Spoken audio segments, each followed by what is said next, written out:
and subscribe to our channel and hit the like button for more updates. As a film enthusiast, I'm excited to dive into the latest twist in Superman and Lois.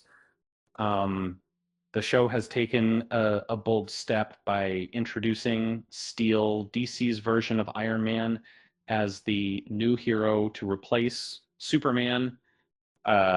With Superman's demise at the hands of Doomsday, the stage is set for Steel to take center stage. Steel's heroic journey, Willa Park's character Steel, has become a key player in the Department of Defense. In the third episode of season 4, Steel and Natalie Irons, portrayed by Taylor Buck, are reintroduced to the storyline with Steele's experience and skills. He's well equipped to take on the role of hero. A new villain emerges. Steele's new role comes with a major villain to face.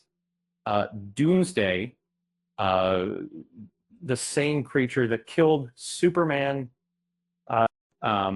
with Lex Luthor still on the loose. Steel will have to use all his skills to defeat these formidable foes.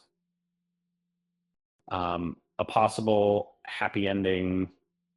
While Steele's new role comes with risks, there's a glimmer of hope. Tyler Hoechlin's Clark Kent reappearing at the end of episode 3 suggests that Superman might return in time to aid Steel in defeating Lex Luthor and Doomsday, and this could give Superman and Lois a satisfying conclusion. With that said, thanks for watching, and until next time,